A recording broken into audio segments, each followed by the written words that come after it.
Percy, you had some questions? Yeah, I Percy, did. Percy. Come on, Percy. Hey, Percy. Hey, how you doing, man? Good to see you. So my favorite album of all time is Some Great Reward, and I've always been intrigued by the actual album. And so the two questions I have is where was the actual photo shot? Okay. That's a very good question. I'm really pleased to answer that question because it means a lot to me. Here we go. What happened is I grew up in an area of Britain to the west of Birmingham. If you look at the map of Birmingham, it's in the centre of the country. It's the second biggest city in the country. And then my bedroom as a boy, I would open the curtains in my room and look over into the distance, onto the distant hills surrounding where I lived.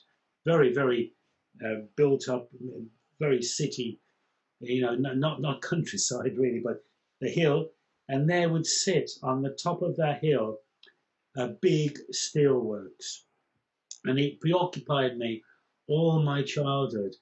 And then they would let off the furnaces of that, furnaces meaning steelworks, furnaces of that steelwork. And all the sky around for miles would glow red, would be red. And so when it came to Some Great Reward, I decided to use that steelworks. I worked in that steelworks when I was at art college. When I left art college, I spent weeks in that steelworks working. And I decided, because they were going to destroy the steelworks, eventually they were going to make a shopping centre out of it. Which they have, yeah. Which they have done now, of course. It's called the Merry Hill Centre. Oh. Merry Hill. It's hardly merry for me.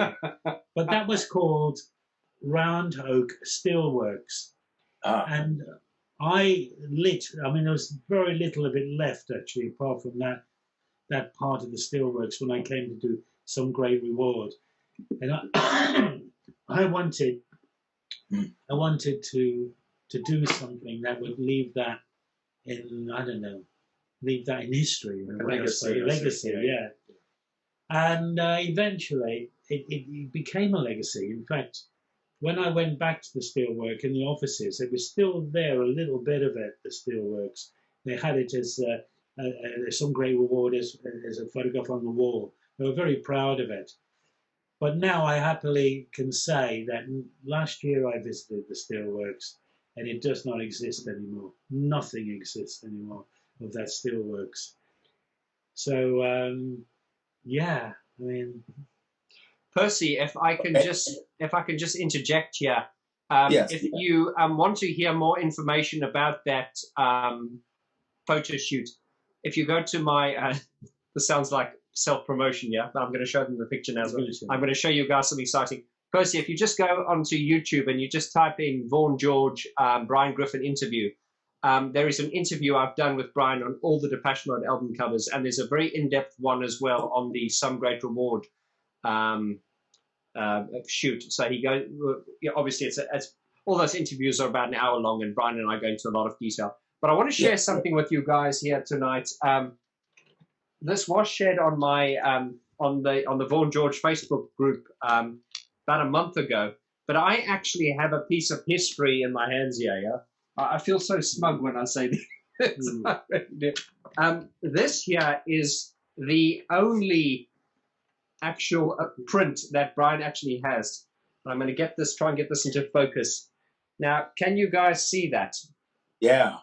Now that Percy, you're seeing that, yeah? So basically, this is the this photo was taken by one of Brian's second assistants at that actual photo shoot.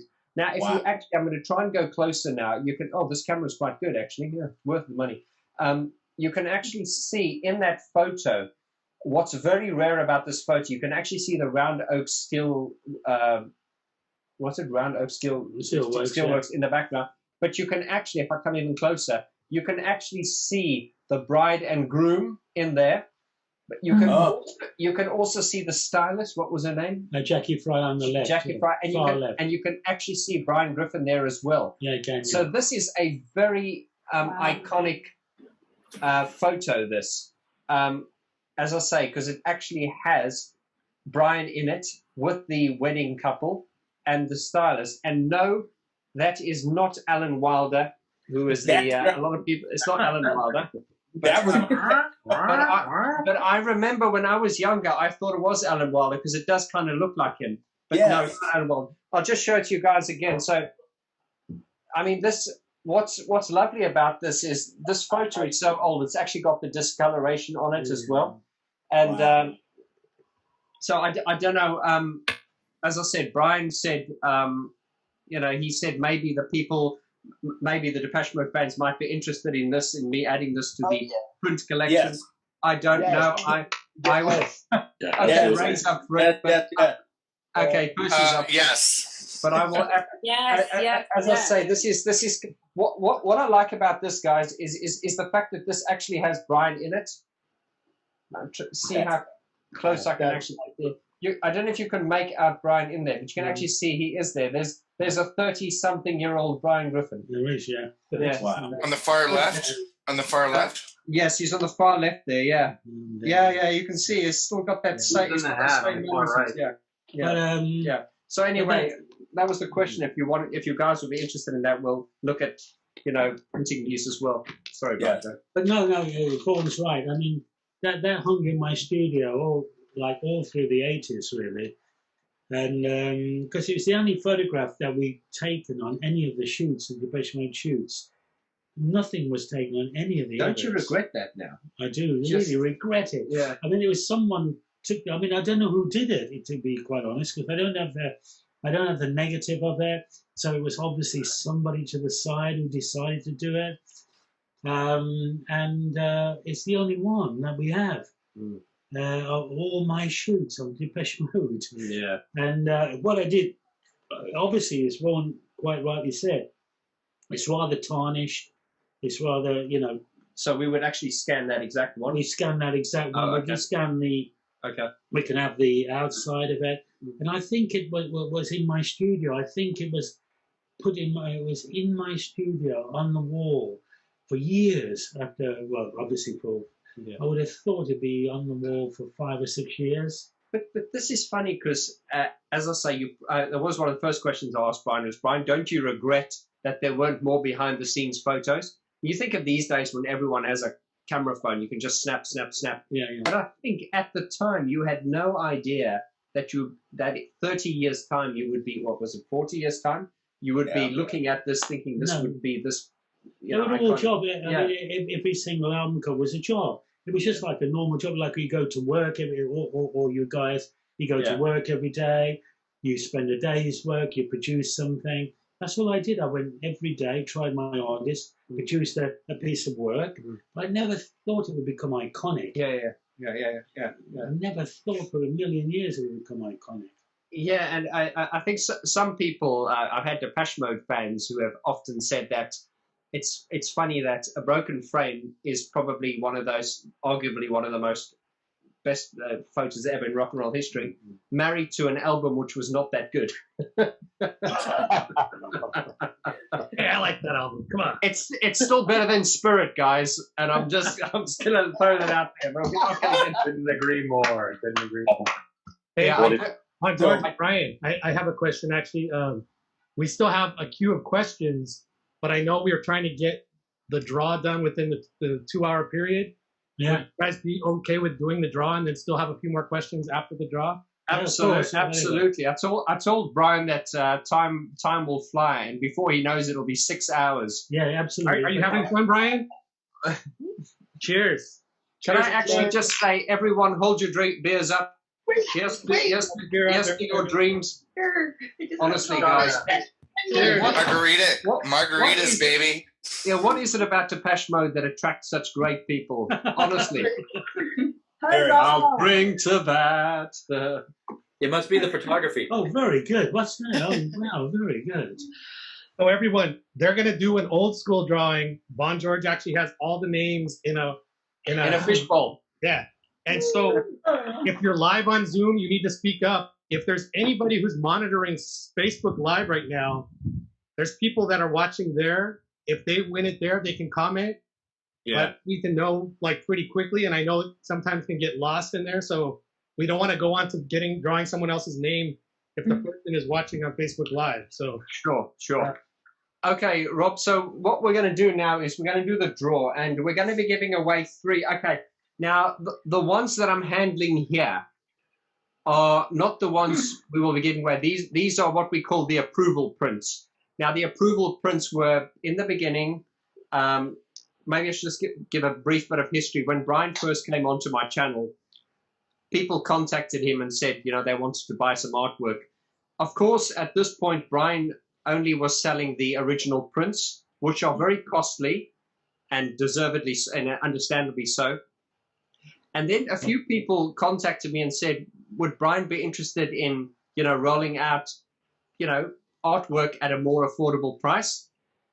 So I've done a lot of arm twisting with Brian. So I had this chat with Brian. I said, Brian, would it be possible if we could roll out what we call a poster prints for the masses kind of thing? Because let's face it, like if you were to purchase the original broken frame from Brian, is it £3,000 pounds?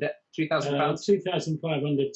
So it's about $3,400, and deservedly so, understandably so. And that is really for collectors and stuff. But what you're getting with this poster print collection that we have here, which is made exclusive to the Vaughn George channel, and please, I'm not trying to sound like a salesman. As I say, he does though, doesn't he? I do, but the thing is, the reason this is such an easy sell is because I'm so passionate about it. So what you're getting here is, guys, is a piece of artwork which is 31 by 31 centimeters squared. It is printed by Brian's approved UK printer, and it is derived directly from the original negatives. So these are not scans of scans. When you purchase a print from the Vaughn George channel, it is signed by Brian Griffin personally, and they are actually, as I said, they are scanned from the original transparencies. Yeah. So these are the things. So we are very happy now that and I just want to say one more thing, is that if you're a Depeche Mode fan, you're quite familiar with this image. But I want to get a little bit in your face and say you have not seen it till you've seen this. Yeah. Because this is scanned from the original scan. And these, although they are substantially cheaper than the original prints, they are derived from the same negatives and transparency. So you're essentially getting the same thing at a more affordable price. And I've said this before, and I want to thank Brian again for doing this, because I really didn't want Brian to feel that he was devaluing his product, and he certainly hasn't. He's just made this available to the masses. Mm-hmm. Right, thank you. Now that I've got my monologue out the way, we will be giving away... Can I ask a clarifying question on that? So please. What is the difference between that and the, 2,000, 2,500 prints? Is it the quality of the paper, or what's the difference there? Okay, I'll tell you the difference. It's the difference is that it's printed by my original printer. The print. He's the printer I've worked with for 30 years. It's printed on the finest paper, lithographic, and also it's also a limited edition print, where you are buying a limited edition print. There are 21 prints available in the world of each one of my Depeche Mode album covers, and each time someone buys one, they have that one of 21 in the whole world of that album cover. Wow. Yeah. You see, so that is why we did this here, was because it was for the fans of that edition. Okay. Yeah. And these are not numbered or anything like that. It's not numbered, but I can tell you that these prints are very, very good. They are for what you're paying, and it's because I wanted to give something to the fans of the world of Depeche Mode. I just wanted to. I just wanted to give it to the fans. And if I love that. Thank you. I love that. That's great. That's great. I love that. Cheers. For that. Cheers. Thank you, Brian. And I'll just picture that. I imagine those other prints are also a larger scale too, right?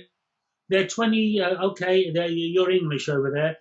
24, 20, sorry, they're 20, well, you can decide what size you want the prints. They're 20 inches by 24 inches, or you can even have one up to 40 inches by 40 inches. I mean, that's massive, really, and they're incredibly sharp, really sharp and brilliant. 40 inches by 40 inches is £3,500, and part of the edition of 21, and the 20 by 24, 20 by 24, which is probably about 17 inches square, the image on that paper, is part of that edition of 21. 21 prints in the whole world. And I can tell you that a broken frame probably have sold maybe 4 or 5 of those, maybe 6. So there's still like, still quite a few, like 16 left or whatever, 15 left of those. Do you have on your website samples by any chance? BrianGriffin.co.uk. So there is samples, pictures. Yeah, if you want to buy original prints, it's briangriffin.co.uk. And if you're interested in one of the poster prints, which have been selling very well for obvious reasons, and I was grateful to Brian because this is Brian's not very elitist. He's a man of the people. He's very down to earth. And when people meet him, a lot of people thought if they met Brian, he'd be this intellectual snob. Well, he's not. He's a very down-to-earth man of the people, and he's really, because he's from the Black Country, and that is why he's agreed to do this, was to make it accessible to the masses. And they're personally signed by me, of course. And they're personally signed by Brian. And as I say, just to answer the gentleman's question, if you want to buy original prints, briangriffin.co.uk. If you want to get hold of any of these poster prints, which are the best you can get anywhere in the world, take that back. Then it's vaughngeorge.com/shop, and all the information is there. Right, okay. And then they'll be sent to you in one of these nice recycled, you see, there we go, satisfied customer. Come on, Ray. Okay. Excellent, man. So thank you very much, guys. And I want to thank everyone on this, before we start the draw, I just want to thank everyone in these, Rob, and in this group for the support you've shown my channel, my group, and to Brian as well. I'm really grateful. Great to be on here today. Thank you. If there's anyone on here from Depeche Mode UK, I'd like to give a shout out to you as well. Right, so what we have here is the fishbowl with all the names. And I just want to show you what we're giving away. As I say, we'll be giving away this one. Now, as I say, guys, you can see I've got my fingers all over this. Now, because I'm a serious geek and I suffer from a bit of OCD, when you purchase these from us, we wear special gloves. Brian signs them. We never touch them. These are printed to order.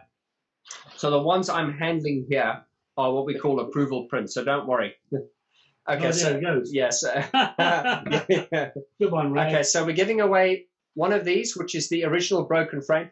What you will notice as well, guys, if you look at this, look at the crop on this photo. If you actually look at the album cover, it's cropped into about there.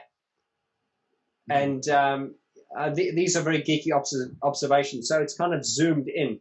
So what you're getting with this is you're getting the full image. And as I say, the first time I saw this, I went, "Oh my God!" Because I could see the way Brian intended it to be. Also tonight we're giving away this one. This is beautiful. This is beautiful, and the funny thing was when I asked Brian if he'd make this one available, Brian was a bit skeptical because he said, "Do you think people will really like that?" Well, I'll tell you what, this one has been one of the top sellers at the moment, and much to Brian's surprise, not a shock. Not a shock.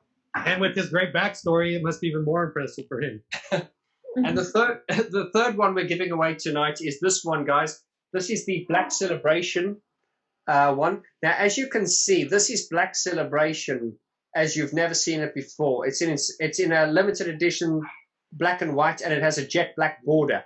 And this one's actually been autographed by Brian. So as you see, every poster print you purchase will be autographed by Brian with a message dedication on the side. And yeah, so no other place in the world can you actually get direct access to Brian that way. Right, guys, we're ready? Absolutely. Okay. The first prize, the third, sorry, then in no particular order, but we're going to be drawing the prize now for the Some Great Reward, yeah? Okay, shaking the fishbowl. I'm going to close my eyes. Right, Brian, give it a good suit. No. The name, right? Okay, and the name is Tammy Strang. Oh my gosh! Yay! Is she there? Thank you. Is she there? Pop up. Where I'll are you? even come on camera. I look there you totally are. stupid. There you are. Here I am. Well, somewhere. Oh. The big bridge. That's great. It's good to have someone from the home team. She's from the Vaughn George channel. Hello, Tammy. How are you? Hi, great. Yeah, How are you? Yeah, it's good. Where are you really? What's that fake I background? am really about half an hour south of San Francisco. Sorry, I can't figure this thing out. I'm like looking totally goofy. I'll just turn this off. But I'm Well, there sure you the go. Google cupcake in my Well done. picture. Thank you so much. I'm so excited. Congratulations. Thank you, guys. Thank you. You're right. Congratulations. You right, sir? Yeah, you're right. It's done great.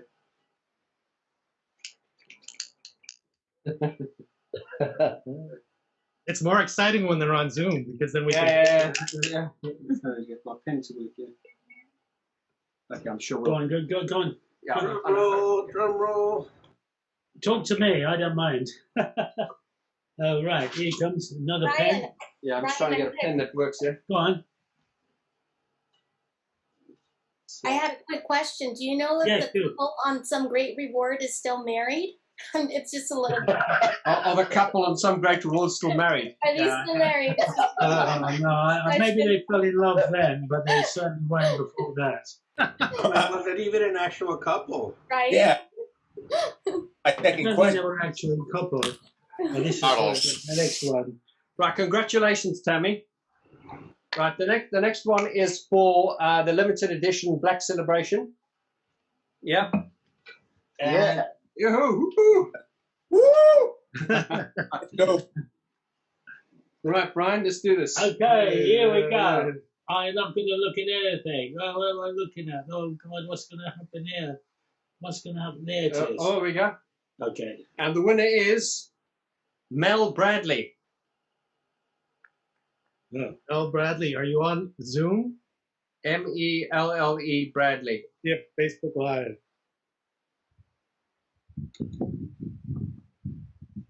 It's always nice to hear them shouting out with joy in the background. It's always nice when they're actually on the call. Look, any other messages coming? Oh, there. Congratulations. I see a yay on Mel Bradley on Facebook Live. So Okay. yes, Mel Bradley is on Facebook Live. Oh, great. Okay. Sorry, is that is he? Sorry, she a member of the Depeche Mode Global? Now I'm so confused on who's in which group. So I'm not. Yeah, because we're kind of like yeah, we don't have this us and them kind of thing. Yeah. Right. We're all Depeche Mode fans, right? So Absolutely. devotees across the globe. So that's right. Congratulations to Mel Bradley. You've just won a Black Celebration poster print. Right, and Then we go for the big one. we're going to go for the big one. This is Brian Griffin's legacy, My legacy. the broken frame. Go on, Brian. Do your thing. Whoa! And the winner is Danny Gardner. Danny Gardner. He could be on. Holy chat. cow. Yeah. I'm here. You guys see me? Hey, you guys. Congratulations. So, Sorry, Thank you. Danny, we want to do a screenshot quickly, mate. Just give okay, away. yeah. Come on. Say something and wave. Oh, okay, yeah. Hey, well, this is awesome. It's so amazing. So Vaughn, I just brought 3 from you last week. I don't know if you remember. I got 2 Black Celebration for my mates who are turning 50 this year, and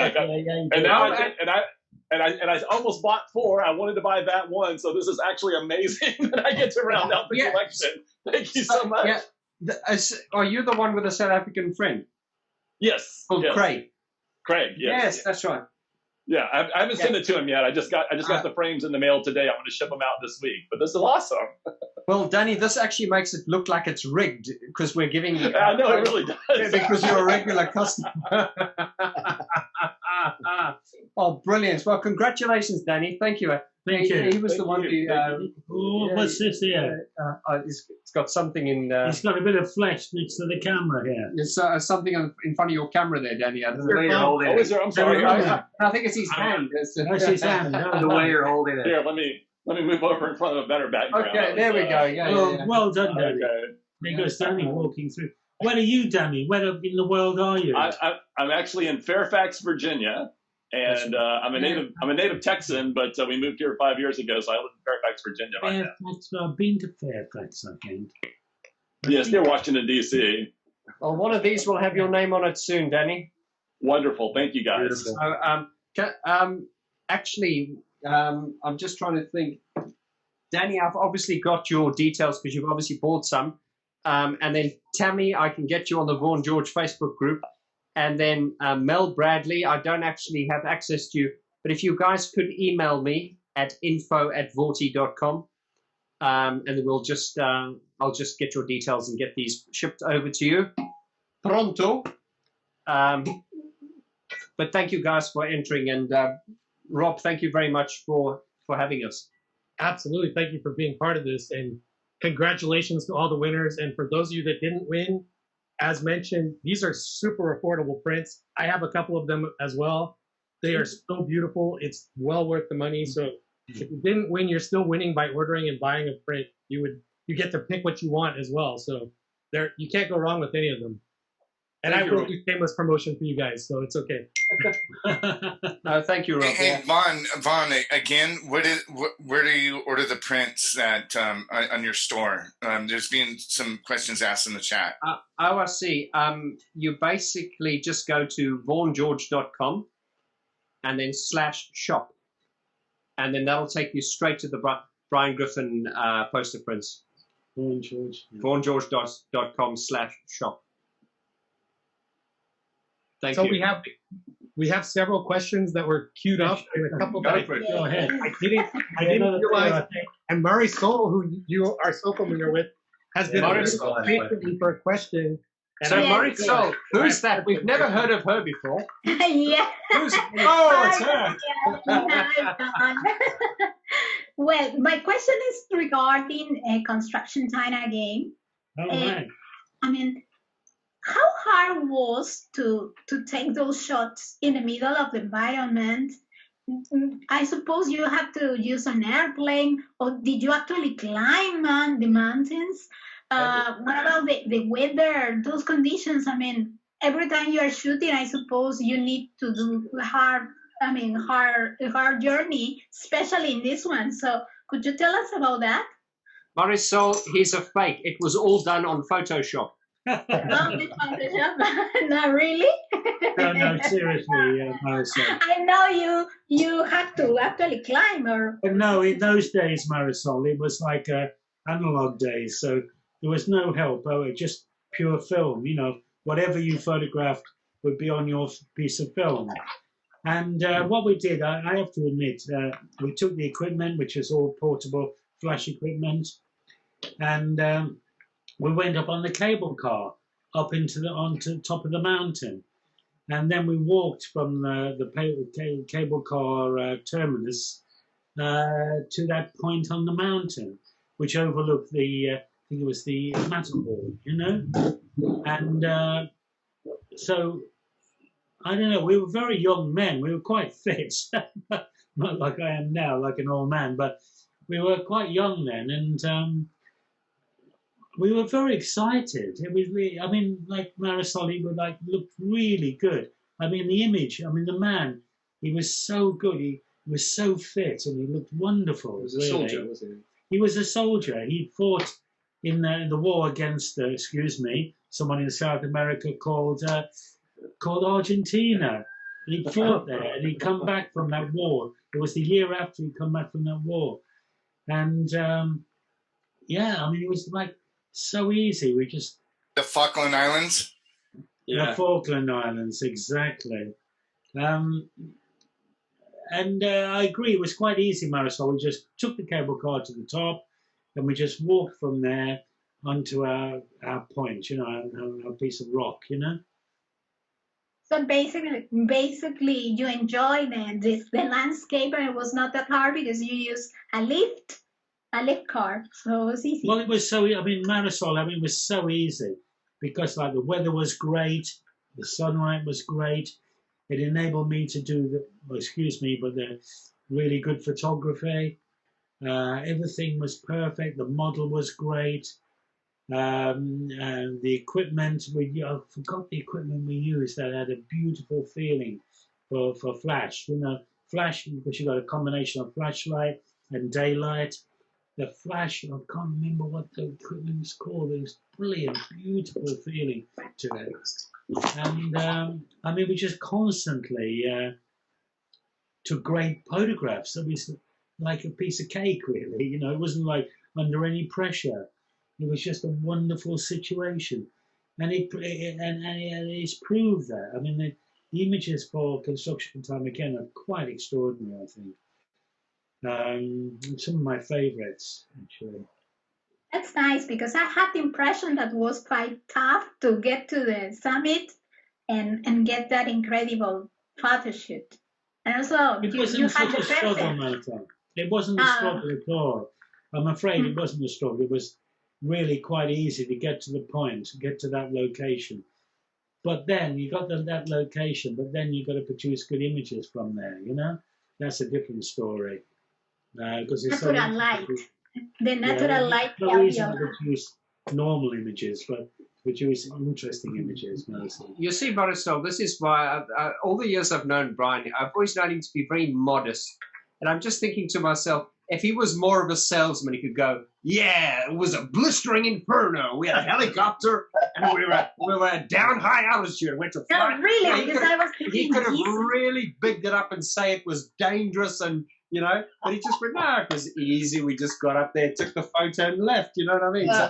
So this is what you've got to respect is that, and it's interesting because if they were to be making a documentary about him now, they'd be saying, no. You need to sell the story. No one wants to hear that. Everyone wants a little bit of drama. But you've got to respect the honesty, that goes with it. Yeah, that's right. Yeah, no fake news. Yeah. What's that? Never heard that. Everything on the internet is true, of course. In our question queue, we have Patty up next, and then it'll be Mike, Tom, and then Ray. So, cool. So Patty, go ahead. Thank you so very much for doing this, Rob. And I'm just so honored to be a part of this with Vaughn and with Brian. It's just a dream come true, to actually speak to such creative geniuses and minds. Okay, enough. I'm just very overwhelmed, but it's just amazing to me. So basically, my question is to Brian. I wanted to know, being that we're in this virtual age right now, like how we all are connected at this point, I was wondering if you were working with anyone at this point, trying to do photo shoots, or if there's something in the works, or if you were, I heard that you were also working on your book, obviously, but if there's anything else that you were currently working on. Actually, what I'm interested in really is the fact that I work there is when I'm commissioned to do fashion photography. I really have enjoyed that over recent times, to do fashion. That's really what interests me. So that's my prime interest. And at the moment, I'm really my real interest is my book. Really, my book is my focus. That's all I can say really. But if something comes along, we're living in very difficult times for a photographer really, where physical distancing and physical distancing are really making life very difficult. So I'm working on my book, but I'm really, over recent years, it's fashion photography that's interested me. Well, what is your interest like in terms of if you're interested in that fast fashion and fashion photography, like what period is it that like piques your interest? What period of fashion photography? Well, Yes. I mean, fashion photography now, I mean, like, are you in America, for instance? Do you live in America? Sorry. Yes, I do. Actually, I was in New York. I was raised in New York, but now I'm transplanted over to Louisiana. So I'm very close to New Orleans. Well, I'm in a magazine in America at the moment called Autechre, Autecre, I think. There's a feature on me in Autechre. And also there's a fashion feature that I've done in 10 Men. 10 Men. I mean, really, when we come out of this lockdown and we start working again, a lot of us start working plenty of jobs.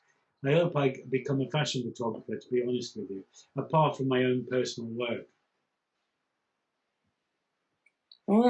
Do you not have any idea when the book would like what stage are you in? If I can raise the money for it, then it'll be March next year. Oh wow. March next year, yeah. We'll share the details in the global fan group as well. Thank you very much. Thank you. Thank you. Cheers. Thank you, Rob. Thank you so much again for being a part of this and being a part of our. Bless you. And to bring up another point, someone messaged me earlier, Vaughn George, when Lauren showed his Alan Wilder fanboy alert. Some of the ladies on the chat would like a fangirl alert. No, we do actually. I do actually have those. Oh, okay, cool. Oh, yes. Let me tell you something. Vaughn George Group is very progressive. There's no sexism there. I've actually. I will put links on your. As I say, I don't want to swamp people with merch and stuff, but it is a way we fund what we're doing, So I do appreciate it. We've got a fanboy alert and a fangirl alert, so that's already been done. Excellent. I think I've actually had some girls who've actually bought that. It says warning: Alan Wilder fangirl alert. Yes, so yes, absolutely. I have not. When I started my channel, I think it was about 85% male, and I thought, oh, there's a lot of testosterone. Yeah, you know what I mean. And when the ladies first started coming on, I was really nice to them. So people probably thought, God, this guy's sleazy. But I was just trying to. I was just trying to, encourage the ladies, and there's a lot more ladies on now. But I find this, and this is an interesting question for you guys in this community, is I find bands like Depeche Mode, Prodigy, and those type of bands do attract a predominantly male audience. And maybe it's because there are more men that want to be producers and stuff. That is probably why, that is why we all get into Depeche Mode, because we all want to, be producers and sell records. And I don't know, but I am happy to see that we have more ladies on board now. I definitely think in the Depeche Mode global fan group, there's quite a good balance. I think Vaughn George Group is more balanced now as well. Yeah. But I think when we start talking geek, that it's definitely more of a male dominated thing. But fangirl alert is definitely. There are actually dresses you can buy as well. So it's like little skirts and stuff with Alan Wilder. That's great. Yeah, I didn't design them, by the way. I'm not that clever. I actually just did the artwork for the designs. I didn't actually design the clothing, of course not. Can you imagine? Mike from Seattle, you're up next. Go on, Mike. If you can get the mic on. Oh, there you go. Okay, Okay, good. Trying to find the mute button. All right, so as other people have been asking questions, I've thought of kind of follow-up questions. So probably about an hour ago, Ray was asking about how, what do you still use film and so on? My question was, being a digital designer myself, since stuff has gone digital, have you learned Photoshop? Do you tinker at all on the computer with photos now? I don't really. I agree. A lot of my work is a digital file, and on the computer, I tend to grade it. You know, like in other words, make the colors or make the black and white, whatever it is. You know, I grade it, and that's it really. That's all I use Photoshop for. And that's it. Basic Photoshop. I mean, because I tend to make everything really, really perfect when it comes to the shoot. Because as I said to you earlier, that I have it come up on my computer, which is piped into my camera, so I can really check the sharpness and the perfection of the situation, the shoot. Because I must tell you, I must talk to you about the way I shoot. It's the fact that I put my group of people into my photograph. I position them how I like them. I mark their feet. I put a tape down on their feet, and then I get them to whatever, do what they want to do, what I want them to do, and I get them to look in a certain way. I get them to look at a certain thing, and I ask them to keep looking at that thing. It could be an object, could be a light stand, could be something in the studio where they keep their focus. So they've got their feet in position, and they've got their eyes in position, and then their bodies are doing whatever they do. And then I get the sharpness perfectly within, you know, because my camera is piped into the computer. I check the sharpness of it, and then I photograph it. So everything is like done really before it reaches Photoshop, a day later or 2 days later.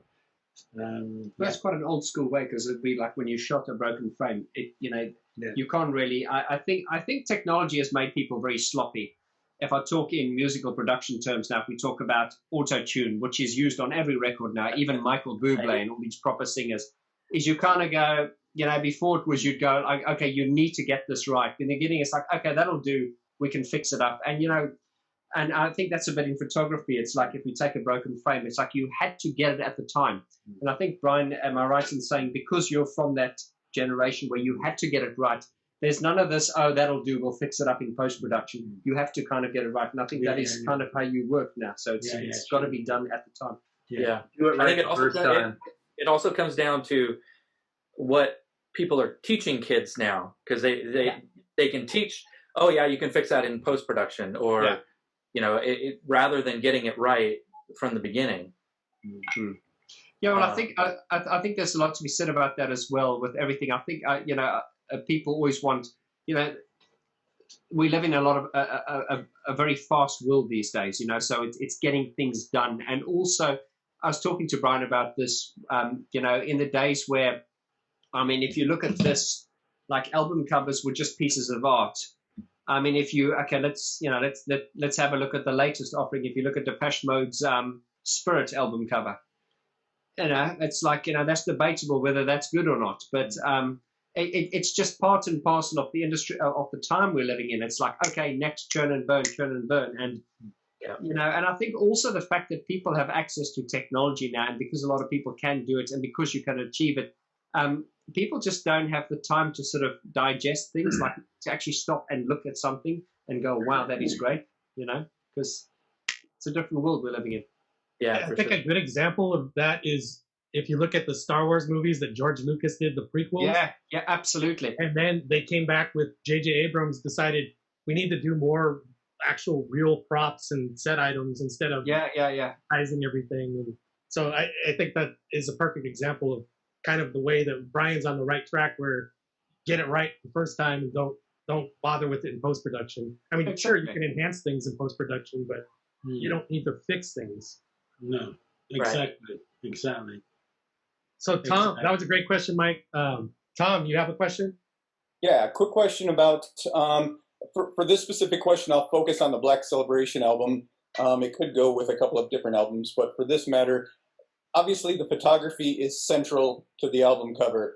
Just wondering, because of the banner behind Rob there, with all the logos and the graphics and stuff like that, do you have anything to do with that? Do you have any say in this, or do you turn over the photography and then from there they take over with the graphics and stuff like that, or did they consult you at all on this?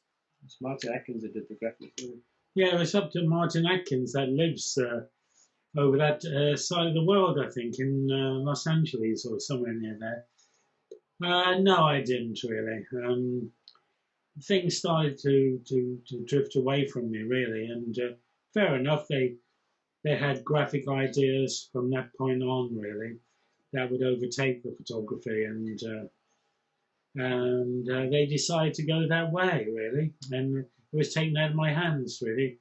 I would give them a series of images, and then they would just do whatever they wanted with them, really. Yeah, I think Martin Atkins did. As I say, Martin Atkins was really the guy who sort of did because Brian did the photography, and then Martin would do the cover design.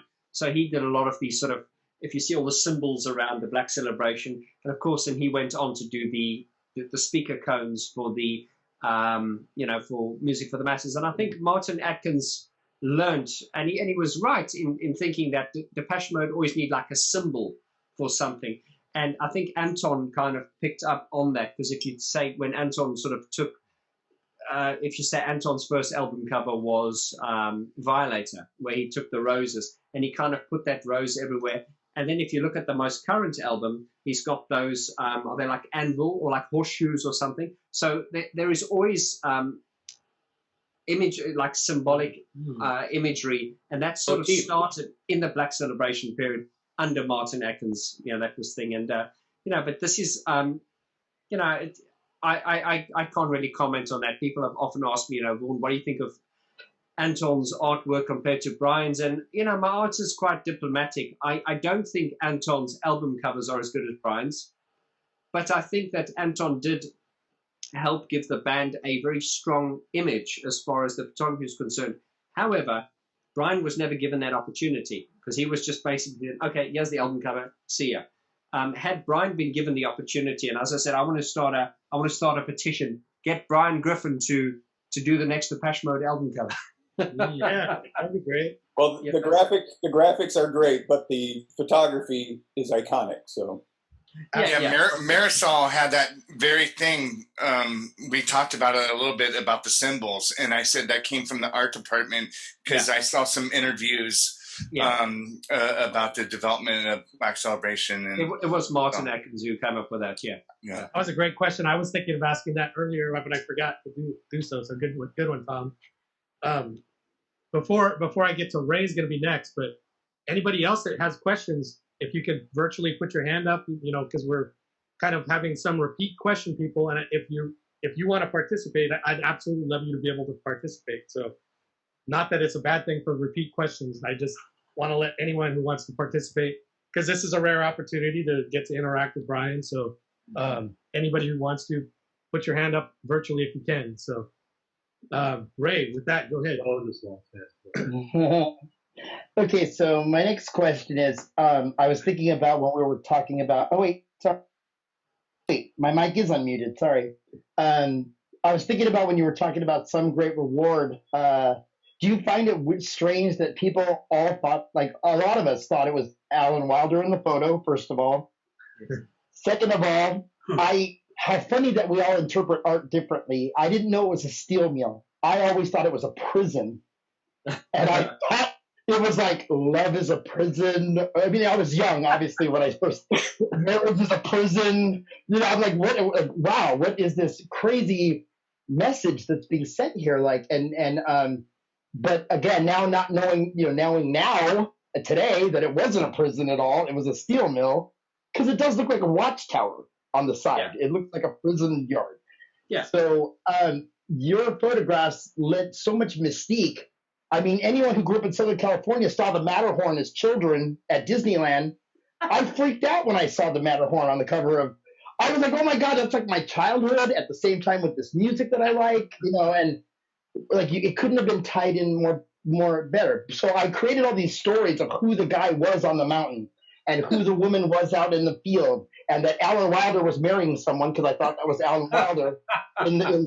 So my question is, what are the names, if you remember, of the woman in the field, the gentleman who with the hammer, and our, if you happen to remember, or I gave them all names as a child when I was younger, but if you have names for them or if you know their real names, I would love to know.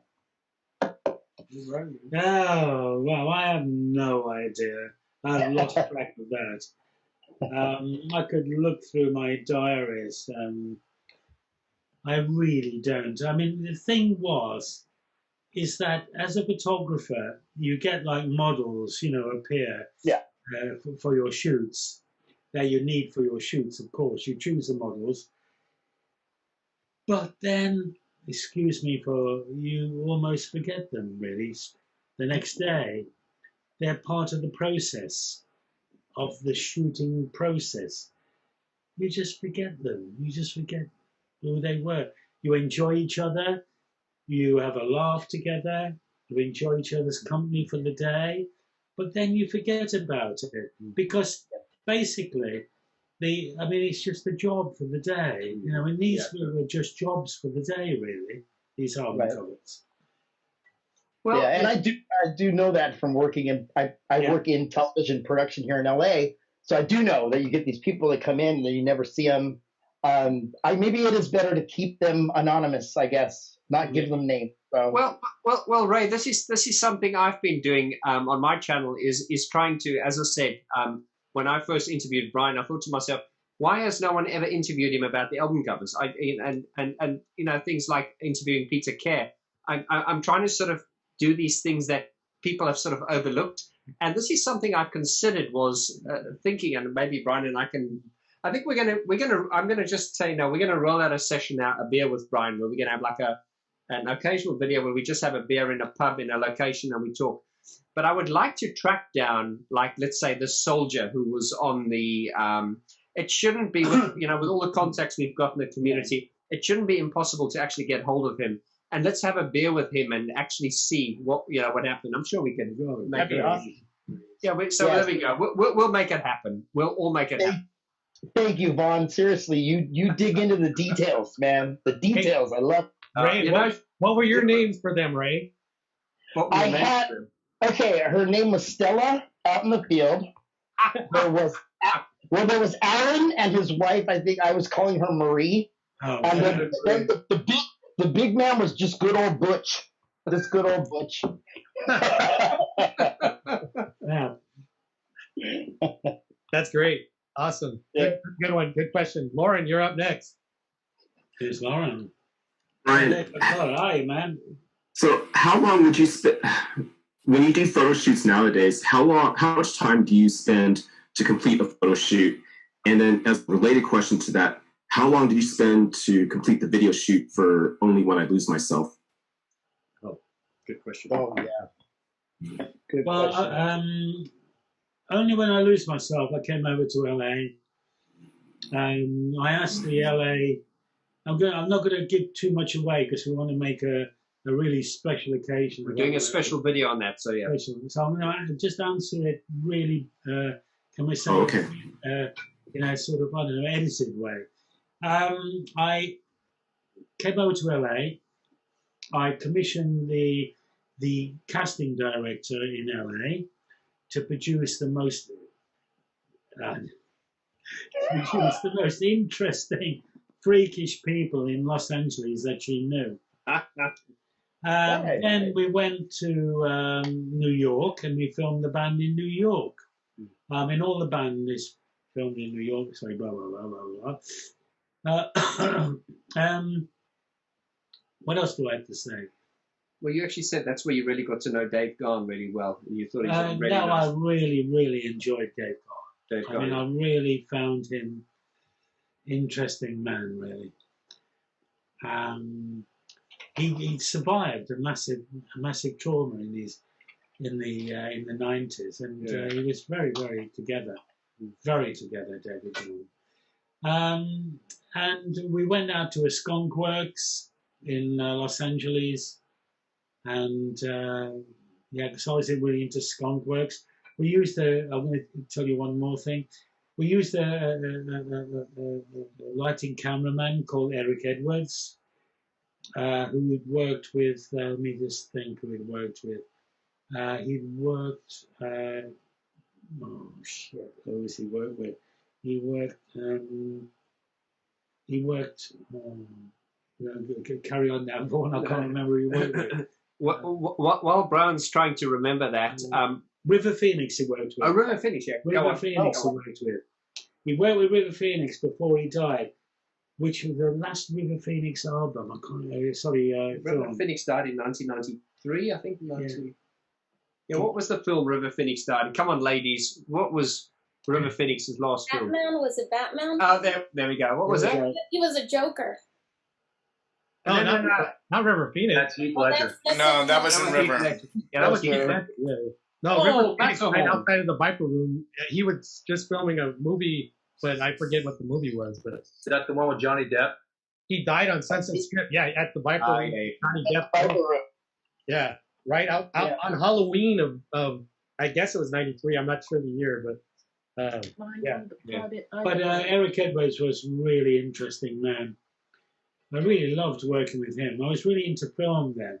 And I'd given up photography from 1991 till I came back into photography in 2003. And I mean, that was really interesting. I was really into skunk works, actually. Area 51, of course, in America. And Eric Edwards, he was an exceptional cinematographer. He lives in Portland, Oregon. He's a great cinematographer. There was guys, as I say, because my Music for the Masses album review part 6, the final part's coming out tomorrow, if I can get the editing done in time tomorrow. And then we're going to do Violator. The Violator album review is going to be 12 parts, by the way. Nice. Yeah, it's going to be, each part's going to be covering a whole song, and that is why then I've got to do Music for the Masses, and because I'm doing everything chronologically, and then we're going to get to the Only When I Lose Myself. But so I don't want to give away any spoilers, but I do want to say that the designer who did the costume designers is a friend of Brian's called Roger Burton, and we're going to go down to his studio and interview him. But just a little spoiler here that is very interesting was the fact that a lot of the women on the Only When I Lose Myself video were actually men. Do you want to elaborate on that, Brian? No, not really. I just, they are really men. They were men. Because men dressed up as women. They're not women. They're men. They were men, yeah. So, yeah. And I think the brief was because there's there's a scene where there's those, you get those twin sisters, they're very sensual. Then there's that woman dancing around the car, really like sensually, which was actually a man. And then there was, what was the other scene? With the car crash. Yeah, the car crash. With a woman. And those cars, and this is also another spoiler, those cars that were like hanging, you would sort of, look, these days we sort of look at things and we sort of like accept everything's done on a fucking computer. No disrespect to computers, I use them as well. But that was actually, those cars were actually suspended. They actually had like cranes and winches, and those cars were physically hanging in the air. And I need to tell this is because, I very often see people don't sort of appreciate things. They just sort of see things. And me being a geek, I want to know who did it. And I want to give full respect to the people who did it. Because I just think, I think as a creative, I just think so many creative people don't get the recognition they deserve, because there's so much attention. Anyway, I'm just saying those were real cars that were hanging from a crane. And there was one more spoiler I was going to give was that there was that scene with the trailer park girls, because the brief to the casting agent was to find the most weird, strangest people you can possibly find, and I think they achieved that. So Jessica has another question, but before that, I just want to say we are definitely under the spell today. So you just want to have another sip. You haven't said spell it. Rob Moses had a question. Does Yoko want to ask a question? Because she keeps popping up and she never asks anything. Hello, Yoko. Hello. You want to ask a question? No, really. Oh, okay, that's fine. That's because I don't. Because the Skype, sorry, this Zoom thing's funny. We just have people sort of popping up, and so and then, Vaughn George, also you can change the view to gallery view, and you will see like all the grid of people. Oh right. Right now. Oh, there we go. Oh right, there we go. And there's multiple pages, so you can scroll to the next page to see the next group of people. So oh right. If you want to Oh, see right. everybody that's on, We're more popular than we thought we were, Brian. Oh, and this is now after the contest, several people have left. There was even fuller, so yeah, right. a lot of people on. But anyway, Jessica's got the heads that she wants to share. Martin and Dave again, I guess, and another question. So No, it's yeah. No, my question was that I know you. So Brian, you did those 4 album covers. It's a 3-part question. One, what was like? I suppose the fallout why you did not continue doing album covers for Depeche Mode because your art was so excellent. 2, presently after that, do you have any connections with Depeche Mode? And the third question is, if Depeche Mode came out with a new album cover and they asked you to work on it, would you do so, or you were like kind of straying away from that?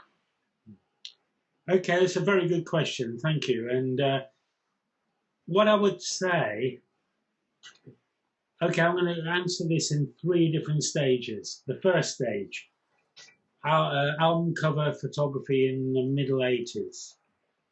There was a lot of, what happened was that marketing men came into album cover design in the middle 80s. All of a sudden, apart from like, doing like album covers with like minimal amount of props, as I said earlier in our conversations, is that eventually like the marketing people came in.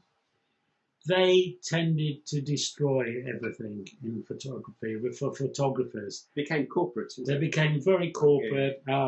Designers became that they could dictate what the design of the final cover would be. Everything was like becoming, like initially, what was really exciting about it, really fresh, and you just did what you wanted, and you would find out what was really good about the shoot, photographic shoot. Eventually became like very, very restricted, where the designers and everything came in and like really chose, and also the corporate men came in and decided what should happen in the photograph and everything. So eventually people like me just got left, well, just like forget it, because you don't want a guy that's going to tell you what to do.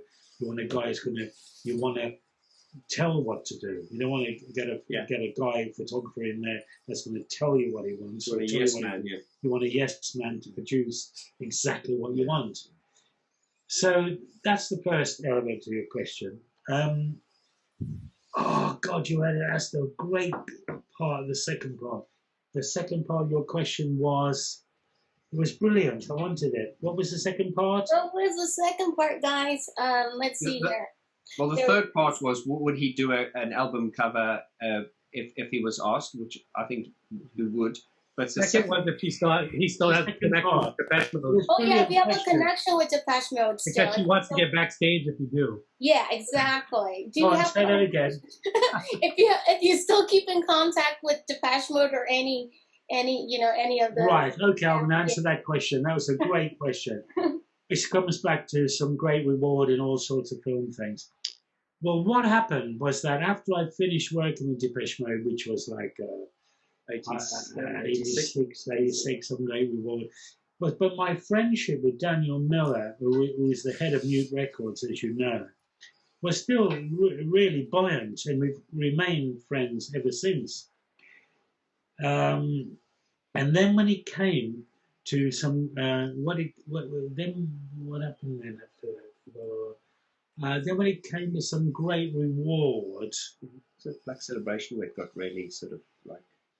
Yeah, well, Black Celebration was like the end of everything, really. It's when the marketing men came in, the graphic designers came in, and everything went completely different to what it was like with Construction Firm again, but and Broken Frame. But then that it came to some great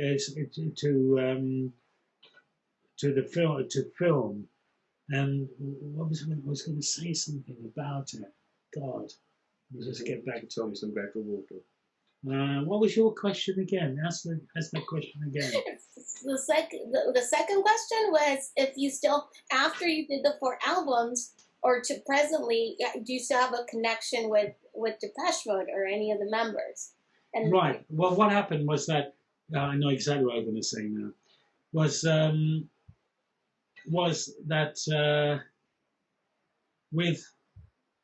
with Daniel Miller, I carried on my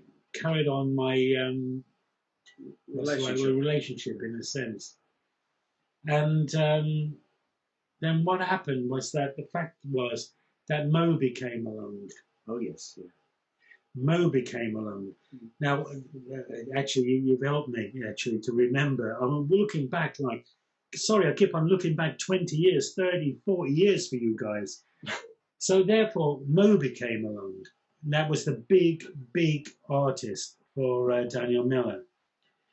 And I had done a commercial, a big commercial for Nissan cars. Now, Nissan cars are a very big car manufacturer. This was a big commercial. And what happened with that was the fact that I put a band on Daniel's label called Pansonic. Pansonic were electronic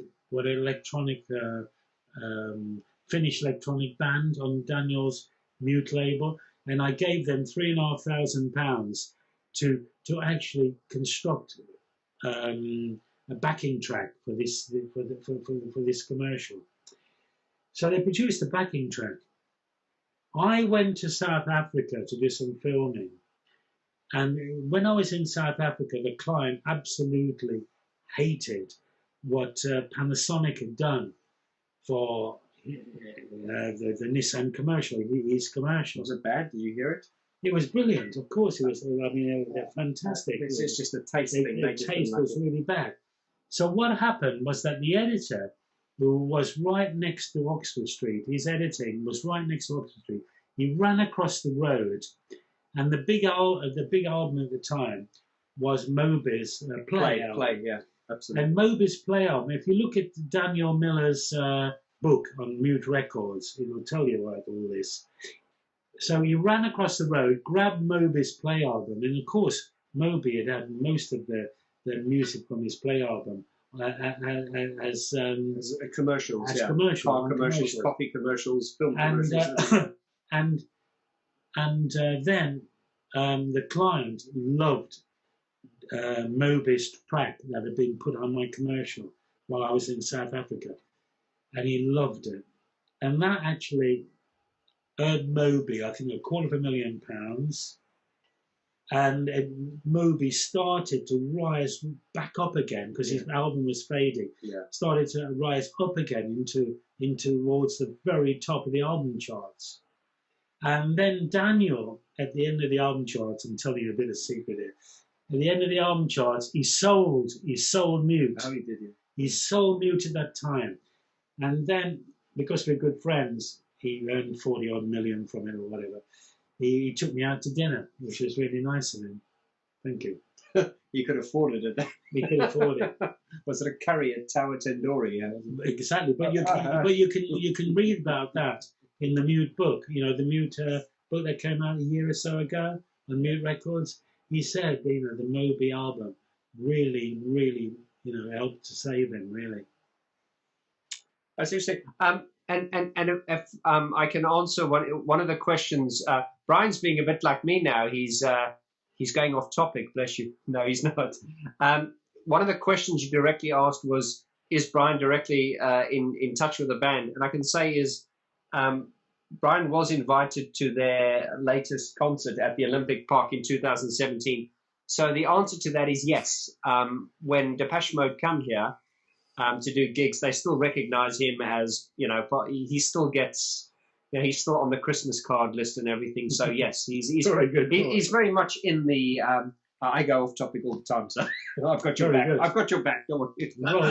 Another It's very true because I've been meeting Martin Gore there at the concert, and that was really lovely. Yeah, and the manager, the manager, and Daniel and everything. Yeah, because I was at the Olympic Park gig as well, but I was in the cheap seats. Brian here was in the VIP room. He was having drinks with them all.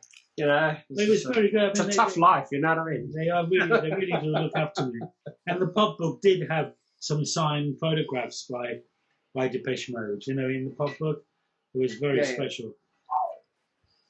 But another off-topic point I wanted to bring up, we kept talking about how he did the 5 Depeche Mode studio albums, but he also did the cover art for the U.S. album. It's a U.S.-only release of People Are People. So that was a compilation album, so that technically 6 album covers that Brian.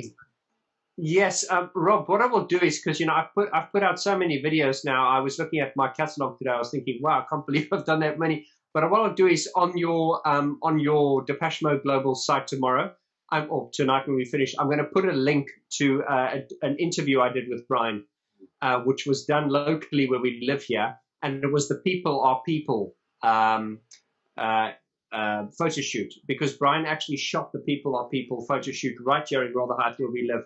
And I will actually put that on your website on your Facebook group, because I think a lot of your subscribers haven't probably not seen it. And it's very interesting just to see, because we talk about where we actually go to the location where Brian actually photographed People Are People, which is it's not there anymore. It's a block of flats. And then we go off to a pub and we have a further discussion. So I will put that video onto your Facebook group for your viewers. The People Are People picture reminds me a lot of the Some Great Reward, almost like they were shot kind of in the same place. Is that true?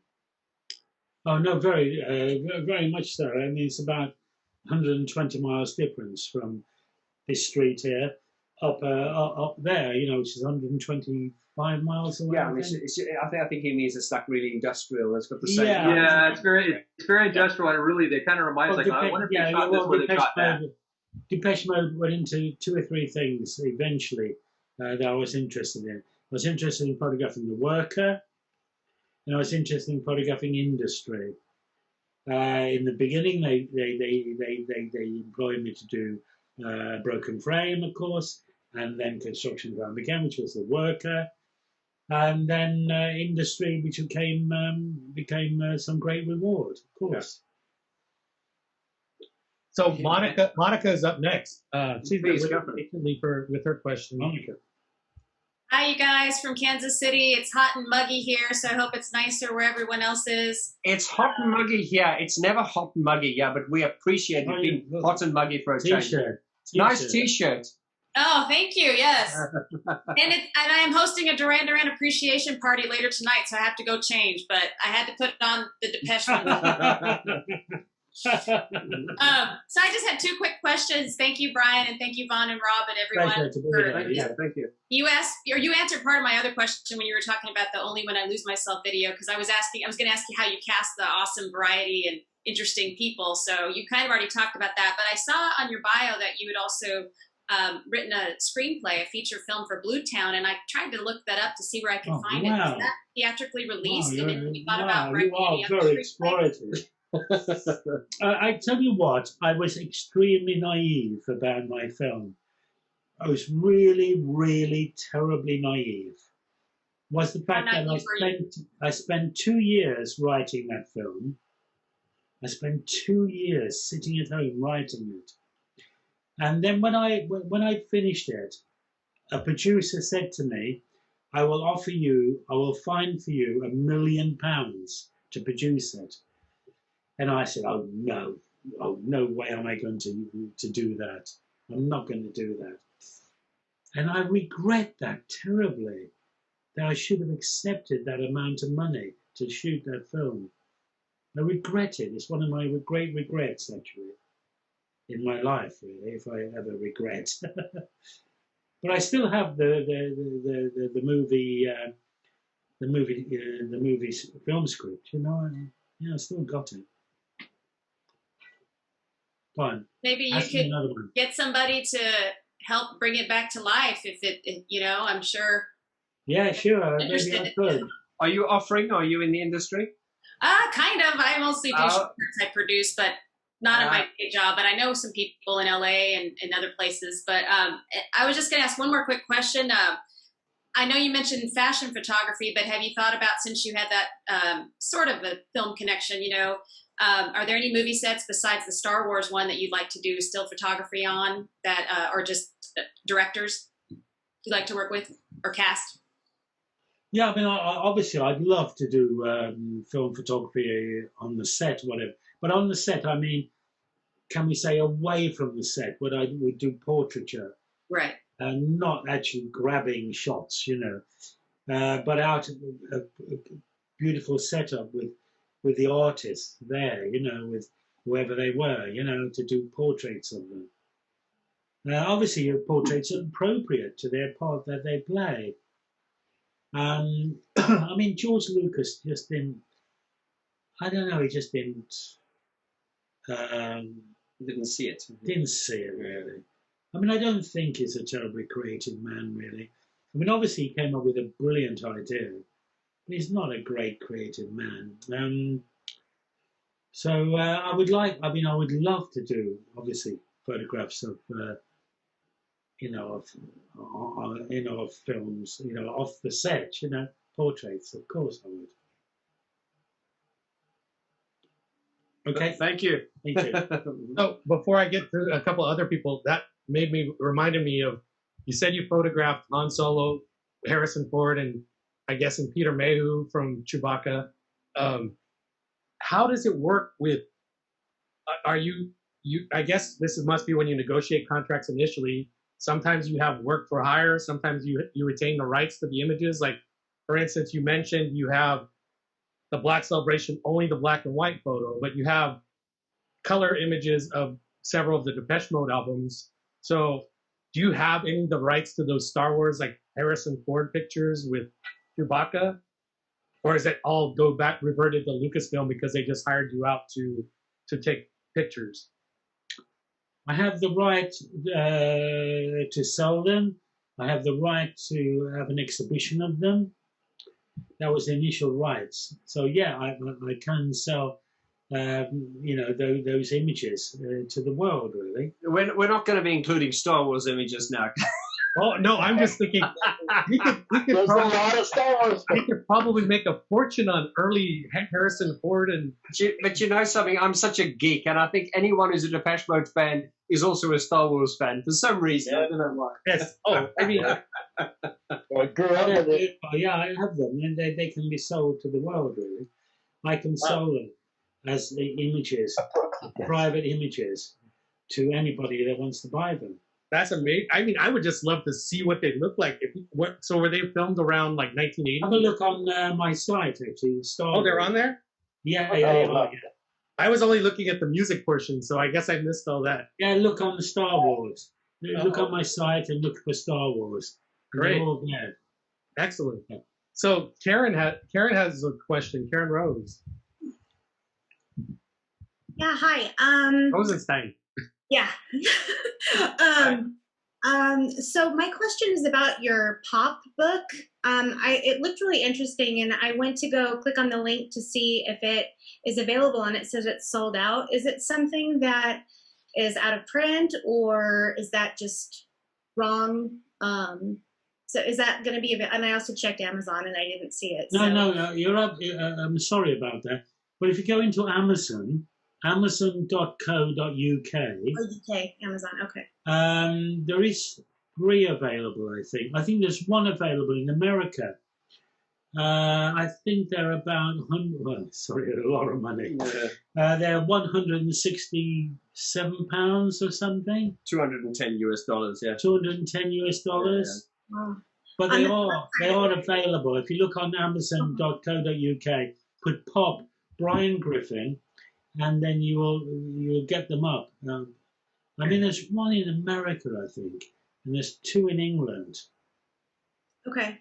Yeah, I checked the regular American Amazon, but I didn't see it. So I'll look again. Have a look on Amazon.co.uk. Okay. Have a And look then, at the English one.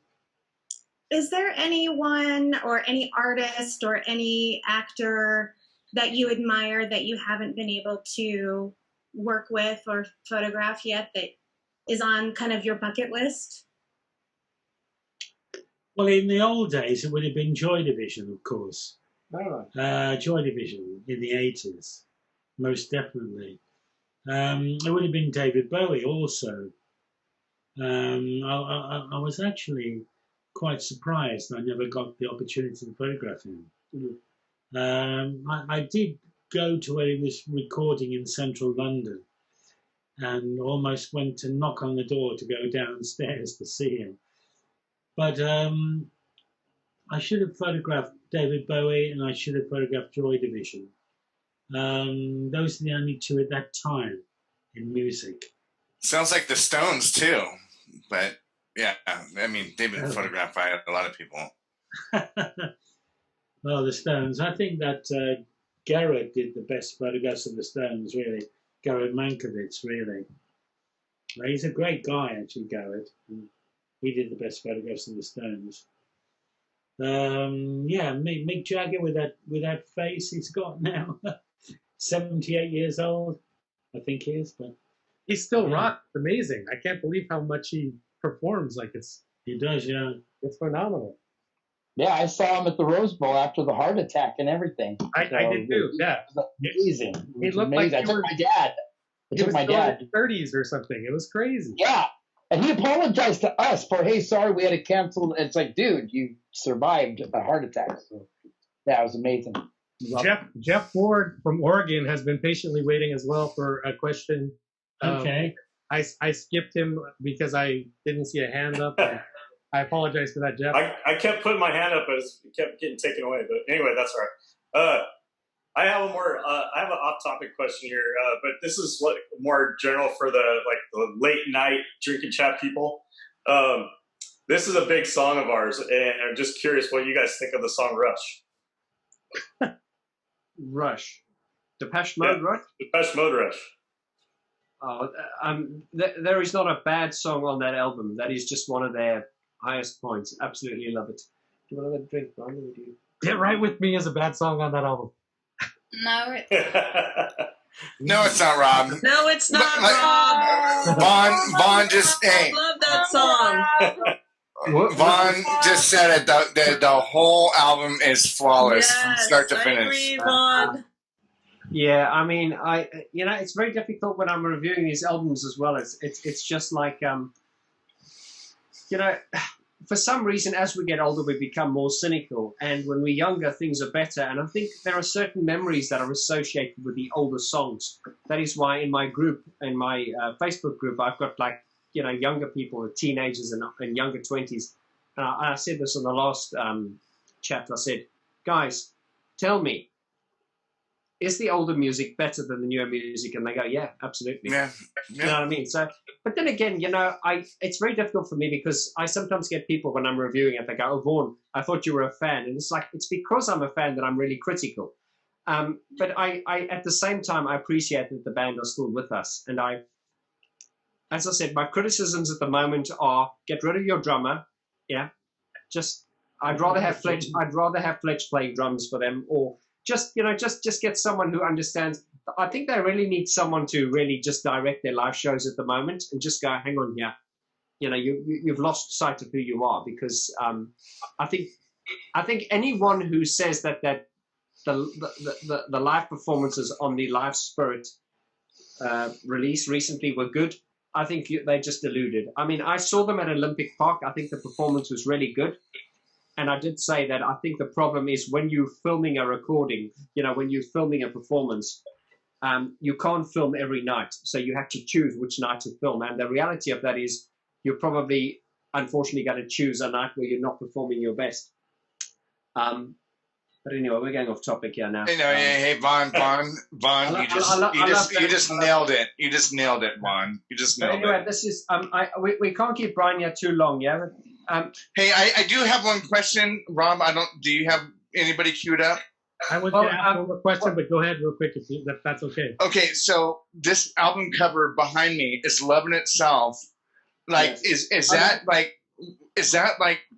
I mean, you didn't have this guy climbing up scaffolding towers.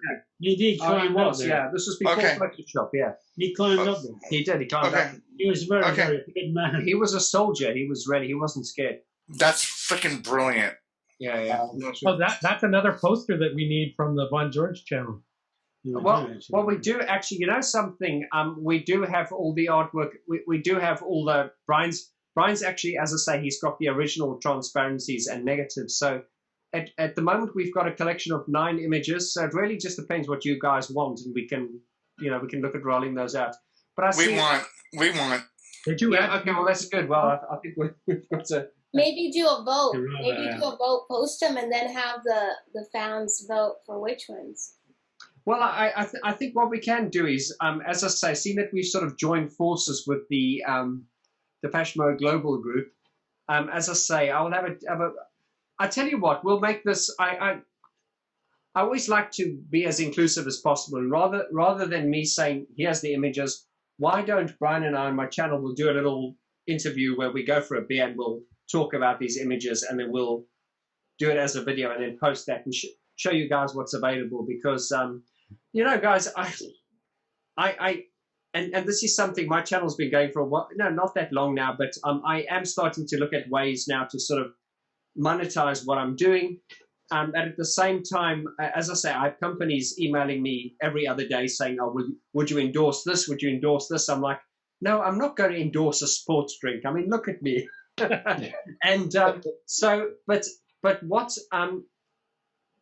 but as I say, as sort of endorsing, as I say to people like Ray and people who have bought the poster prints here, understand that when you buy a poster print from us, you're actually supporting Brian and you're supporting my channel as well. So this is a real sort of cottage industry, and that is the reality of it. So I never want to be sort of like, I never sort of want to be banging on about the merch and the stuff like that. But the reality is, as a YouTuber, it takes, some of my videos can take up to 21 hours, no, not that long as the bigger ones, but they can take a lot. And because I do coaching and stuff as well, so when I'm filming a video and I'm not, bringing income in those ways, I have to supplement it in other ways. And these are things that I don't want to bang on about because, I don't want people to tell people my problems. They're not problems. They're just challenges that is, I think like in this community, I'm obviously giving value in some way, but I need to sort of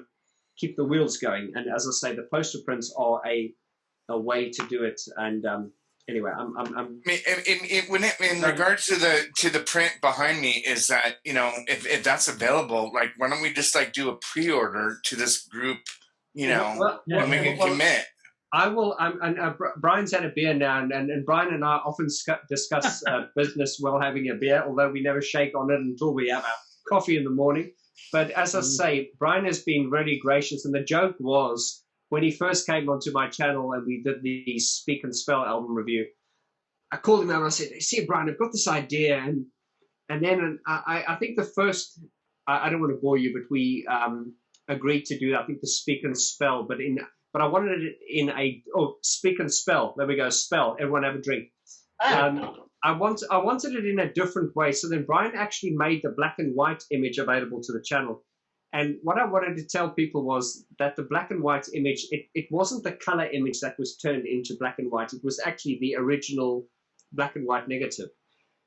And then as time went by, I'd be like, "Oh, Brian, how about this one? How about this one?" And I think by Christmas last year, I really bent his arm and I said, "Can we please have a broken frame?" It's like, so I've got this joke now as I keep twisting Brian's arm. And so anyway, if you guys want to keep twisting his arm and get some of the other ones made available, I'm sure.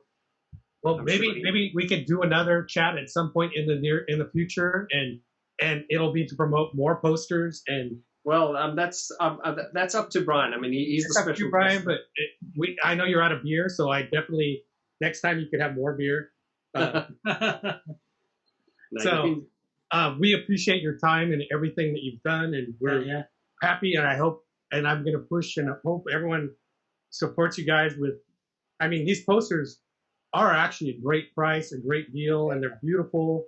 You know, it's from the original. It's not like you know, so it's amazing. Like they look amazing. You're the photographer that created this beautiful artwork, and they are iconic to all of us Depeche Mode fans, especially those of us that grew up in that time period. And those are the album covers we looked at all the time. You know? Yeah, it's amazing. So thank you. And I think it's always easier for me to sell it because I think Brian, you know, it's a bit difficult. Brian is the artist and he's got nothing to prove. But I think it's quite difficult to kind of go, oh, my work is amazing. But, you know, that's why it's very easy for me to go, guys, because, you know, you guys know I'm a real fucking fanboy. Just, I'm like, oh, this is fucking amazing. But I'm a fanboy at the same time as I can be really critical at the same time. You know, I like to, you know, be balanced. So if I say something's good, it's because in my heart I believe it is good. You know what I mean? So I have a final 2 questions for Brian because I don't want to keep them all too long. Okay. But so, are there any bands that you shot that you became a fan of their music once you did their album cover, or just shot the band in general? And the second part of the question would be, who is the most iconic artist that you feel that you've shot? I mean, it would be pretty tough to top Paul McCartney, but who do you feel was the most iconic? Well, I mean, the first answer to your question, I was really shocked recently, over the last year or so, how good Depeche, Echo and the Bunnymen were. I was very shocked hearing them, you know, 20 years later, or even, 40 years later, how good they were. That was a real shock. So therefore, I've grown to like their music, which I did originally like their music, even again now, 40 years later. Yeah. Now, coming to, the second question was the bands. Was that the bands? Oh, who's the most iconic artist that you've ever shot?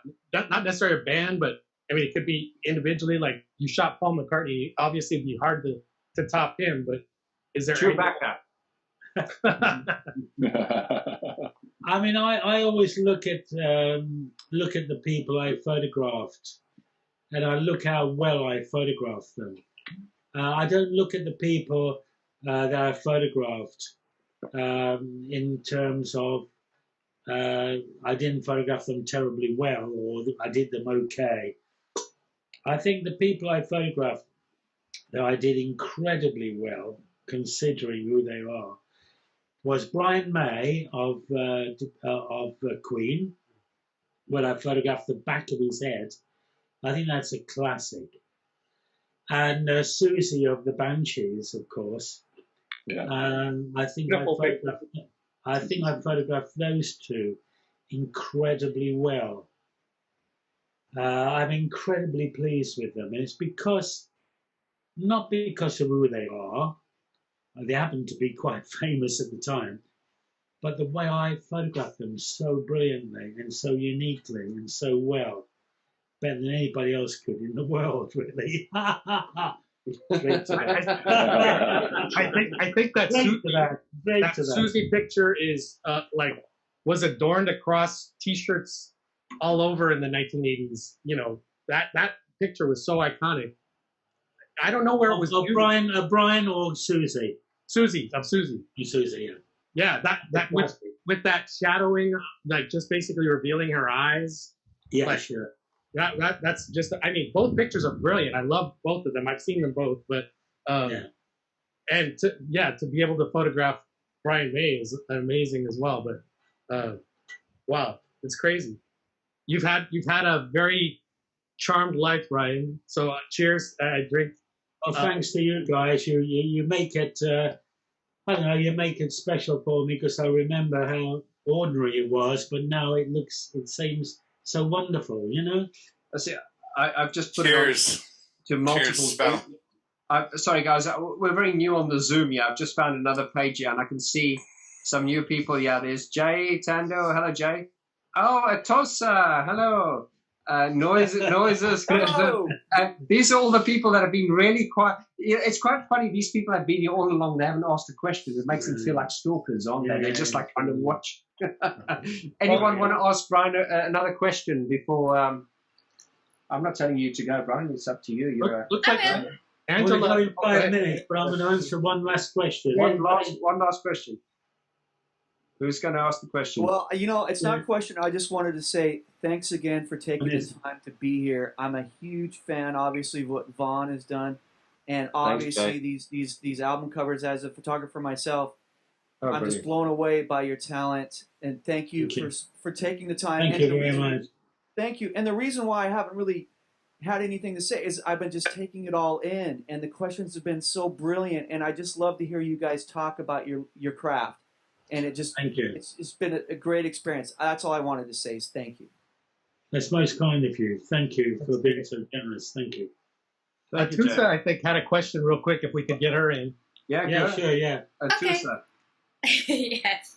Hi, guys. Thanks for doing this. Hi. It's about... Yeah, you were very vocal last time. You're very quiet today. What's up with you? Oh, same as Jay. I've just been enjoying all the questions and taking it all in. It's just great. My question was, Brian, what were you doing for a career before you realized this is what you really have to do with your life? Right. Well, I led a very boring life, actually. I was in engineering, really, from 1964 until 1969 when I went to art college, when my life all of a sudden became interesting. I was just basically 9 till 5 in an office and down in a factory. Yeah, in engineering. Were you doing it as a hobby and then it just skyrocketed? Not really. I mean, I did it as an hobby. You're absolutely right. I did it as an hobby. But I didn't think I was particularly special. I didn't think I had any talent, really. I felt I was okay. And then my girlfriend fell out with me, she left me, in about 1968. And I was really, really upset and devastated because I lost my love of my life. She worked in the same office as I did, but she was 1 floor down. And she left me, and I just hated my life from then on. So I had to live in this existence, this sort of boring existence without my girlfriend. So I decided to do photography, because I was in the local camera club or society, and just as a form of escapism, what photography was. I didn't think I was particularly good at it. I thought I was okay at it. Well, you're okay at it, Brian. Yeah. You're okay. Hey, Brian. Hey, Brian. I feel your pain. I've had that story as well. My pain. You feel my pain. I do. I've lived that too. Yeah. Brian, back to you. Back to earlier, you mentioned about the Bunnymen. They're one of my favorites as well, and it's amazing that Ian still sings as well as he does with all the chain smoking he does. I can't believe that his voice is still as great as it is, but they're still amazing now, like you said. But we do have one more hand in the queue, and we can cut that as the last question if you're okay with that. Okay, the last question, yeah. Angela, go ahead and ask the final question. Please ask the final question. Are you still there, Angela? Sorry, it was on mute. I don't know why. Lot of pressure there to have a lot of questions. It's not really a question. I just wanted to thank Brian very much for not only putting out this iconic artwork that obviously resonates with a lot of us, for continuing his career and doing all this amazing art past this, which a lot of us are just experiencing through finding out about his website, through Vaughn's interview and such. Thank you. But I just wanted to say one thing that really struck me in your interview with us today was I really appreciate the fact of you talking about what you just referred back to, of not necessarily thinking that you were top in your field. We live in a very push, achieve society. Yeah, sure, yeah. And it's really refreshing to be reminded by those people who just put in the hard work, who made all the mistakes and failed and learned from them and moved on. And it's so crucial to any career, but especially a creative career, that I just really appreciate you throwing that out to the audience and, being that voice. And I have to honestly add, I just bought one of your black and white prints from the totally drawing a blank here because I'm getting a little flustered, but from the Broken Frame album. That is such a powerful, amazing piece. I highly recommend anybody go and check out his art. And the black and white especially, it's just her holding up the scythe in the middle. It's so strong. It just really spoke to me. It really echoes that feeling of, what you were talking about you just have to put yourself out there, be yourself, make your mistakes. So I just want to say thank you for that message. Yeah. Most kind of you to say that. It's very nice. Thank you. And I want everybody unmute your microphones and everybody raise a glass and let's give some applause for Brian for joining us. Thank you. Thank you so much. I know we took 3 hours of your time, and I hope it wasn't bad for you. I hope you enjoyed it.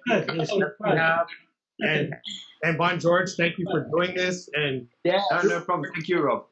And we definitely happy to, in any way in the future that we can promote you guys, do whatever we can. Thank you. We absolutely appreciate what you've done and what you guys are doing. And thank you. And I appreciate it. You. Thank you, Come Rob. hang out with us more often. Thank you. Thank you, guys. Thanks, Ron. Thanks a lot. Thanks, Ron.